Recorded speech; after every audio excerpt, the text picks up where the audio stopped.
Good morning, friends. Today we are going to discuss Sita the Ego Ideal by Sudhir Kakka, which is an extract from his work, The Inner World. Let me give you a brief introduction to the author. Sudhir Kakka is a distinguished psychoanalyst and writer who focuses on the formation and constitution of Indian psyche and identity. He holds a bachelor's degree in mechanical engineering and a doctorate in economics. He got his training in psychoanalysis at the Sigmund Freud Institute in Frankfurt, Germany in 1971.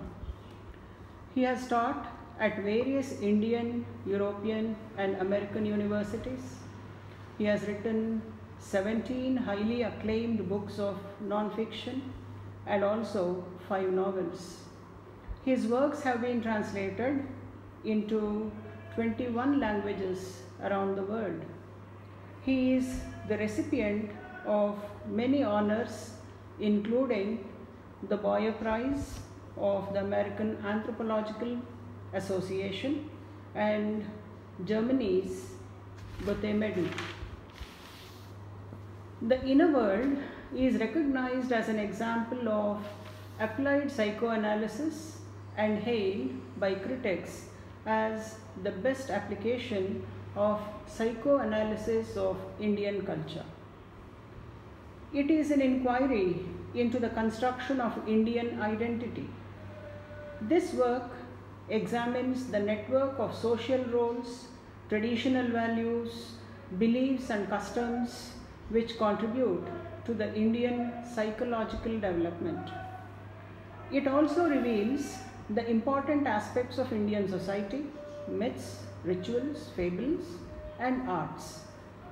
In this extract, the Sita Ideal, Kakka provides an insightful analysis of psychosocial matrix which creates the Indian feminine identity. He says the role of myths and elements of tradition are important influences in the creation of identity and society in India.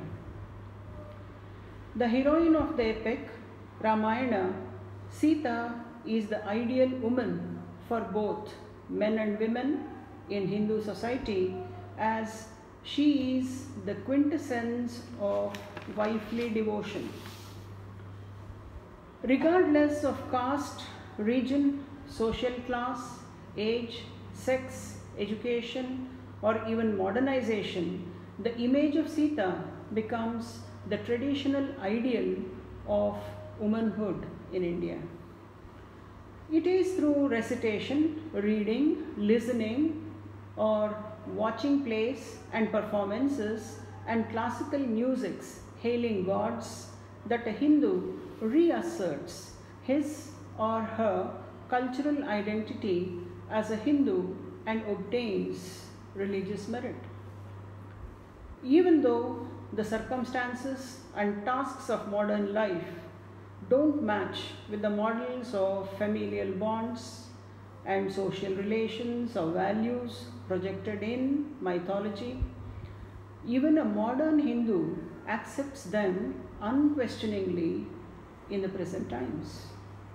For a Hindu, Sita is not just a character or a fantasy or a deliberation, but a benevolent presence in the deepest realm of the mind. Sita's legend is recounted in many ways as songs, stories, plays, and in the recent times, even in films and television. She personifies chastity and self-sacrifice, most cherishable qualities of kindness, forgiveness, uncomplaining suffering, love, and devotion find expression in Sita's character. The study of Ramayana in brief is done here. One day, King Janaka finds an infant while plowing and names her Sita. Sita, the word means plow. As the infant grows up to be a beautiful maiden, the king promises to give her in marriage to a suitor who can bend the wonderful bow in his possession. Finally, among princes, kings, and demons, it is Rama who lifts the bow, snaps it, and gets married to Sita. Sita and Rama return to Ayodhya, ruled by Rama's father, Dasharatha.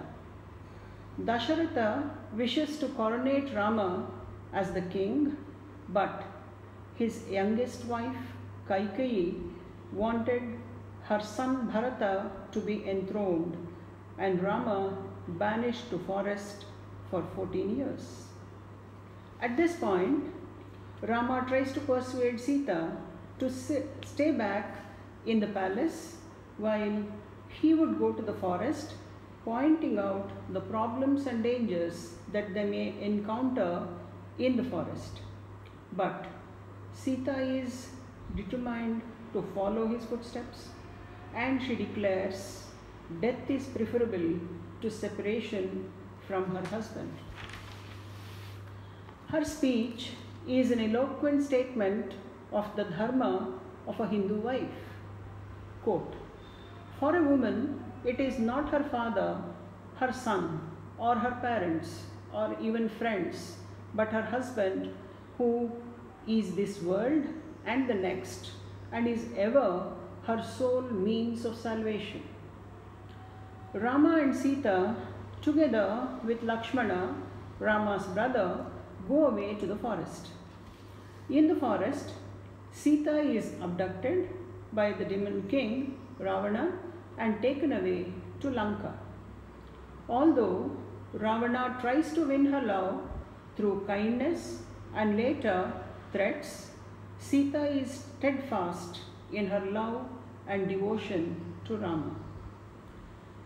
In the meanwhile, Rama mobilizes a monkey army and wins the monkey devotee Hanuman, who leads the army to attack Lanka and bring back Sita.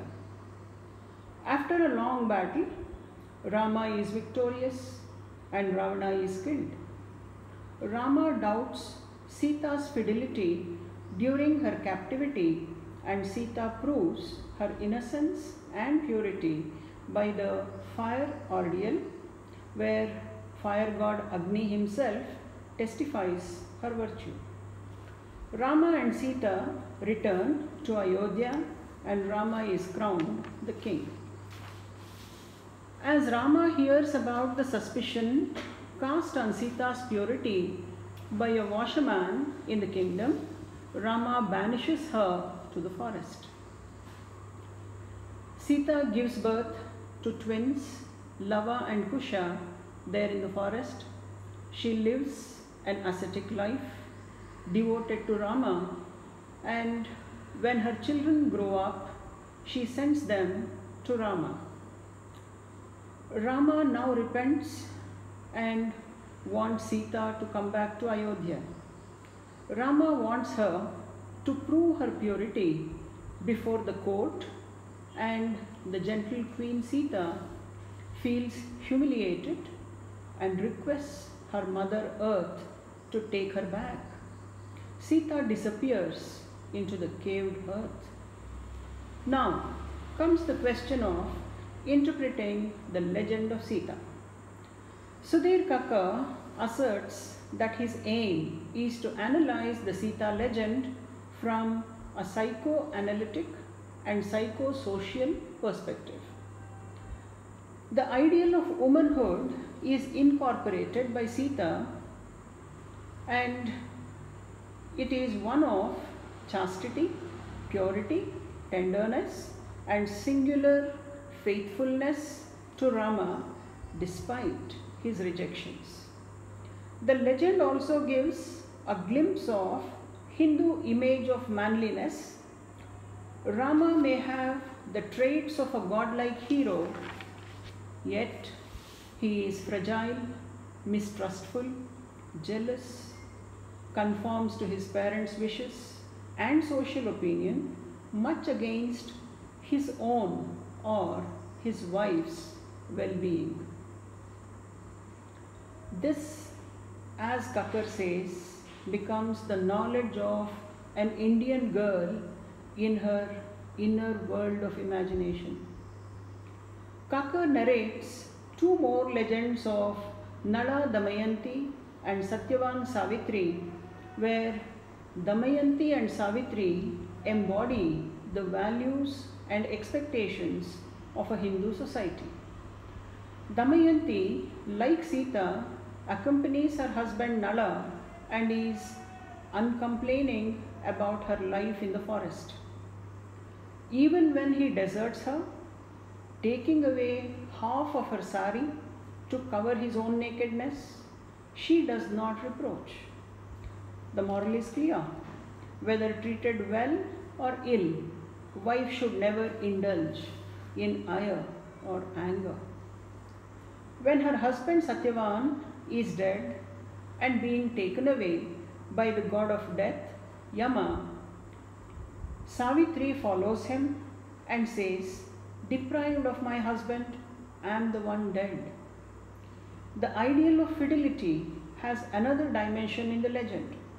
That is, devotion to husband is the prerequisite for all important motherhood of sons, an accepted law of the Hindu society. She finally persuades Yama to revive him and grant her the boon of children with her husband Satyavan and achieves it as well. As Kakar analyzes, to be a good wife is to be a good woman. And Markandeya, as Kakar points out, in his discourse to Yudhishthira, says that wives should restrain all their senses and keep their hearts under complete control. For women, no sacrifices, penances, or fasts, or any other act which might help them to achieve salvation or go to heaven, but it is only by serving their husbands that they can win heaven. This is the ideal preached and purveyed over by countless myths and legends, using which the character and personality of its female members are molded by the Hindu society. A married woman's duties are best expressed in the words of Draupadi to Satyabhama, Lord Krishna's wife. As she says, women or wives should control their ego or vanity, desire and anger, and accept their husbands as gods. Prioritize the husband in everything and follow him with love.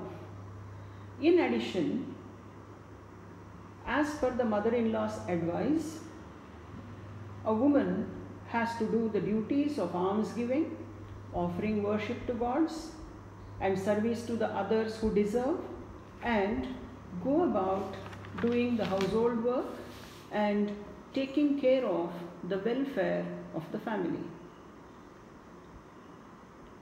In spite of the many changes in individual circumstances and the society in general, in the course of education, urbanization and modernization, the images of men and women, more so women, are shaped and molded by these legends, and such images still persist in the Indian community and the Hindu society. As Kakar says, the Sita myth plays an unconscious role as a defense against the anxiety aroused by a girl's sexual impulses in the context of family life in traditional India. This is where Kakkar tries to apply the psychoanalytic approach to Sita's character and also the kind of expectations that the society has from its female members, and in the given situation of the traditional joint family system that existed in India. As the daughters lived in close quarters with cousins, uncles, relatives, and even friends of their kith and kin, the community living pattern and the indulgent attitude of those members, like fondling, caressing, or kissing, was a part of a little girl's bodily experience in the traditional India. The sexual excitement was an unconscious fantasy of an Indian girl. Later, when she becomes an adult, marries, and has to get along with her married life, the identification with the Sita image helps her to renounce childhood fantasies and devote herself to one man, avoid sexual temptations and transgressions. Sita, by example, rejects the offer to take her back to Rama on his shoulders made by Hanuman, since it means touching Hanuman's body. A woman was not expected to touch any other male other than her husband. And Sita stands as an example in this situation. As writers and critics say, there seems to be an enigmatic tension between the memory of intense and pleasurable childhood sexuality experienced by a girl and the later ideal of restraint and renunciation that has to be practiced by the same girl as an adult. At another level, the Sita image contributes to the adaptation of a Hindu woman to her married life, adapt herself to her husband, his extended family, and to the maintenance of the family as a functioning unit. In the joint family system of Indian traditional society, the Sita image prevents her sexual transgressions.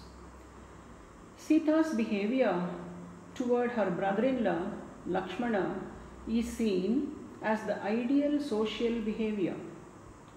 There are certain codes and rituals, do's and don'ts of social behavior between male and female members of the extended family, which get illustrated here.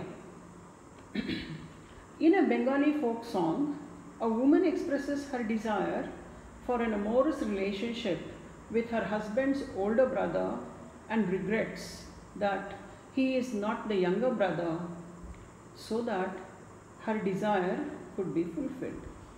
So such taboos are set down by the society, and both men and women are supposed to follow. The taboos in the legend and in the Indian society are designed, according to Kakkar, to prevent jealous passions and rivalry, as well as to preserve harmony in the family and in the society.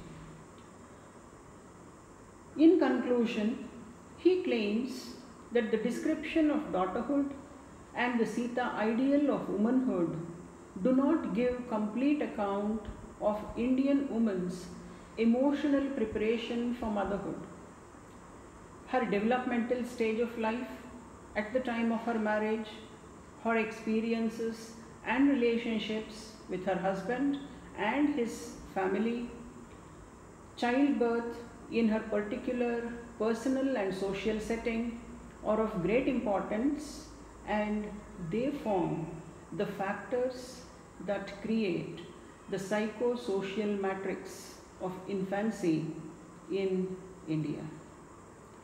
Thereby, Sudhir Kakkar tries to analyze the character of Sita and the legend of Ramayana from the socio-analytical perspective and portrays Sita's image to be an example which is created by Indian society to make its female members fall in line with it or to fit the image in order to preserve the social values and the family harmony.